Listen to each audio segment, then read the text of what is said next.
Hey everybody, Nick here, and today I got a review for you of these two knives right here. This is the titanium and the Linalock version of the Kansept knives HellX, or HellX, or something like that. I don't know. Either way, in the name of full disclosure though, I want to let you know that these guys were sent my way from Kansept. They said, hey Nick, you want to check out the HellX? I said, absolutely, yes, sure.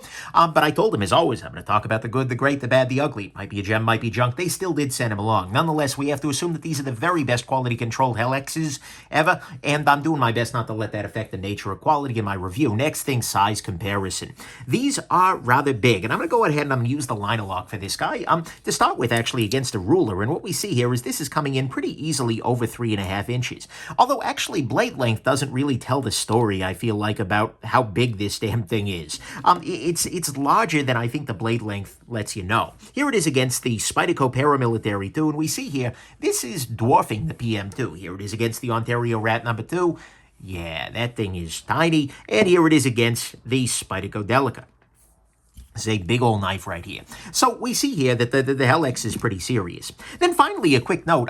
First off, who's Kansept? Well, Kansept is a relatively new brand coming out of China, and they are using some great designers. And in fact, this is from a well-known designer. This is from Mikkel Willumsen, sorry if I've mispronounced your name. This is a person who's been pretty well-known. He's had a bunch of collaborations with Kaiser in the past, as well as with a couple of other companies. But Mikkel Willumsen's pretty well-known, but they're working with a bunch of designers, as well as some in-house team, and producing some knives. They're actually quite excellent. So let's go on ahead and, and then finally, like I said, there are two different models on the table here. This is a full titanium model. You can see it is a frame lock knife with the frame bends over here, and this has an S35 VN, as opposed to this guy is a Linalock knife. We can see the liner goes over there. Entirely different knife and in D2 steel. This is a $200 knife, and this one is $60. So let's go on ahead and talk about both of them at the same time, give you some final conclusions at the end, and talk about the good, the great, the bad, and the ugly of these very interesting knives here. So on the good side, to start with, on the Linalock, the price is quite solid, right? This is $60, but this feels pretty good for $60. It's pretty well made. The action on it is quite good. The steel on it is D2, which is fine. This is a pretty solid choice for $60. I feel like your money's going pretty far, and I don't just mean in terms of like inches of knife per dollar. It's doing pretty well there. Next thing, both of these actually have a customized clip. So often you will see kind of standard clips placed on knives, especially in the budget bracket, but in both of these cases, they have made a custom clip. In the titanium case, it is a milled clip here with a little circle down at the bottom there, half a sphere, hemispherical, I suppose. Yeah, bottom part there, as well as a very deep carry. And then on the steel one, it is also a deep carry. I'm sorry, they're both steel.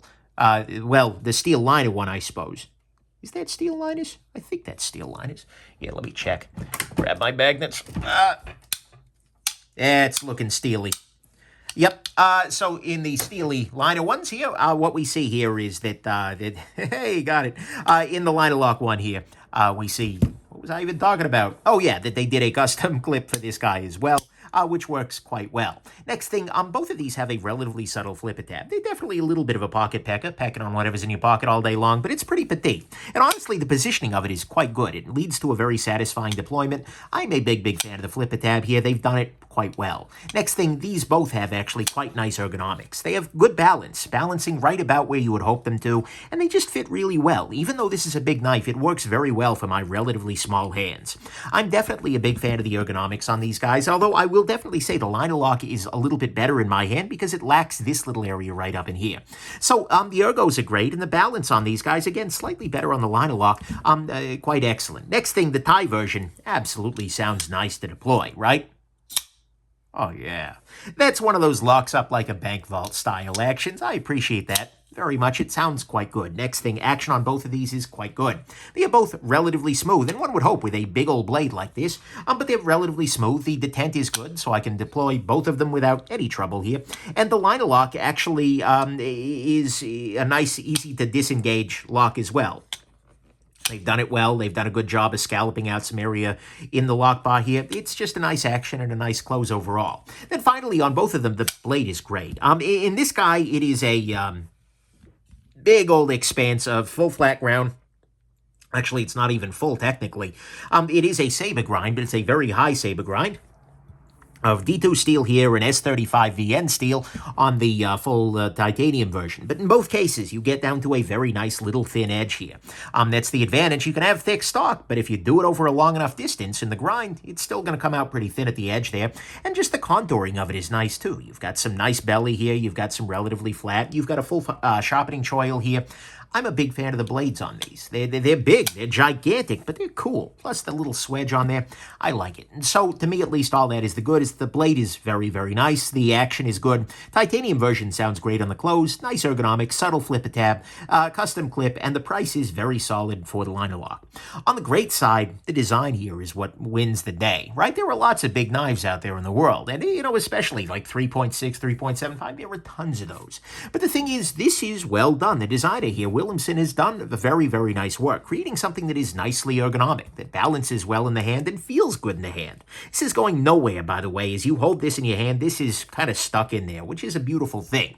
It looks really nice for the size. It's got very nice lines to it. It's got the blade edge here is kind of cool, right? And the blade itself, the whole thing's got a little bit of a symmetry to it, right? I just like this design a lot. I'm not 100% sure why exactly it jumps out at me, but it really does. And so it's a relatively unique knife, too. I can't think of many other knives. Maybe the closest thing I can think of would be like Tashi Barucha's, like the CKF Muscle or something. But even this is very different than that. So honestly, I think it's a really cool design, and it's a unique design. This feels a little bit different than a lot of the other stuff coming out there, and that's something I very much appreciate. So to me, at least, what's great here is this design. They have made a big knife that handles very, very well, and finds itself feeling unique, even in a world where there's a lot of the same stuff. On the bad side, to start with, of course, it is a big knife. You're going to want to keep that in mind, but more importantly, it's a big knife on many directions. This is a bulky knife as well, even though it's only a little bit over 3.5 inches here. In terms of handle, this is big. The entire PM2 fits in its silhouette with a fair amount left over, right?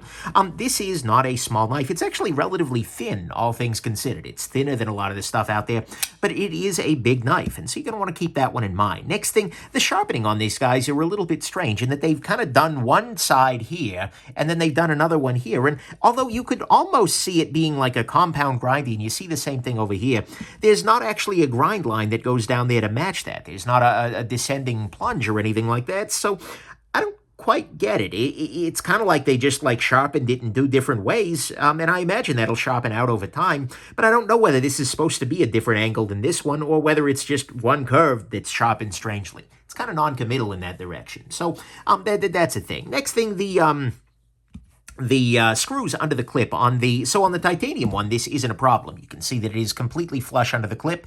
You can get the fabric of your pants all the way up into there because they are using screws that screw in from the bottom, which is nice. Whereas on the liner lock, you see here that there are actually screws, and they are very much underneath the clip, along with a clip that's sticking up a little bit.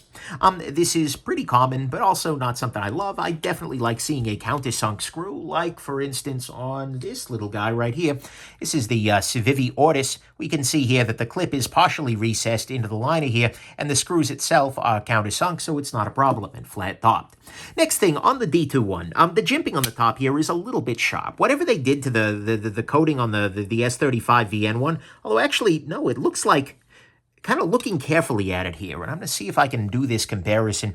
It actually looks like the jimping pattern is different on the titanium one versus the D2 one here, versus the liner lock, but we see here that there is the jimping here is sharper, and I definitely prefer the jimping on the titanium one. It's just a little bit nicer. Yeah, they are different fundamentally, and this is a better pattern. So I very much hope that they adapt the D2 one to have the same pattern as this one, because this provides enough texture without digging into your thumb as you are using it and cutting with it. It's not a huge deal, but it's definitely something you're going to want to keep in mind. Then finally, the titanium model actually has a couple of flaws relative to the D2 one.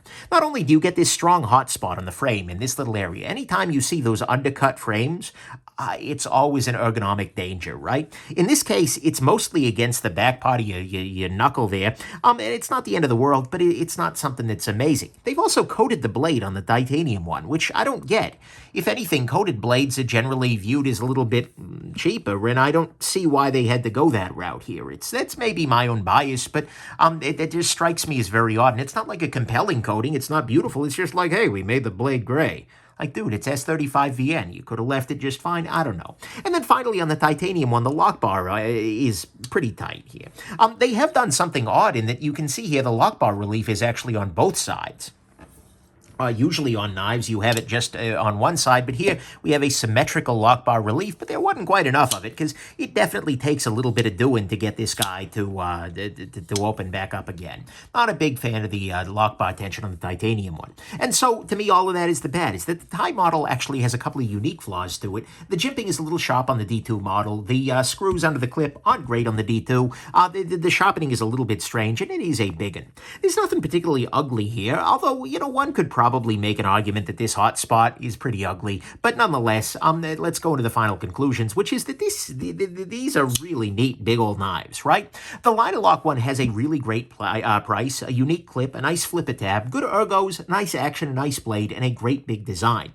It is big, it's oddly sharpened. There are a couple of little details, and there are a few flaws on the titanium version, but overall, they're pretty solid knives, right?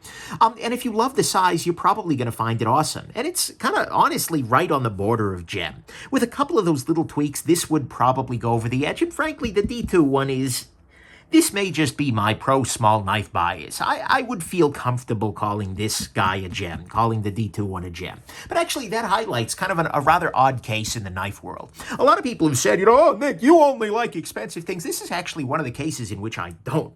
To me, the budget model is actually quite a bit nicer.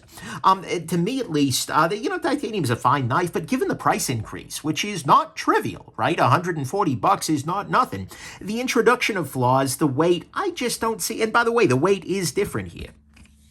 What we see here is that we've got 5.57 ounces versus 5.79. It's not a huge difference, but the increased weight, I just don't see the reason one would go up to the titanium with this guy. Jumping up to S35 is a win for rust resistance and a little bit for wear resistance. The downsides outweigh it pretty substantially. So for me, actually, the budget-focused model here, the Light-A-Lock, is the very clear winner. To me, it is just a better design.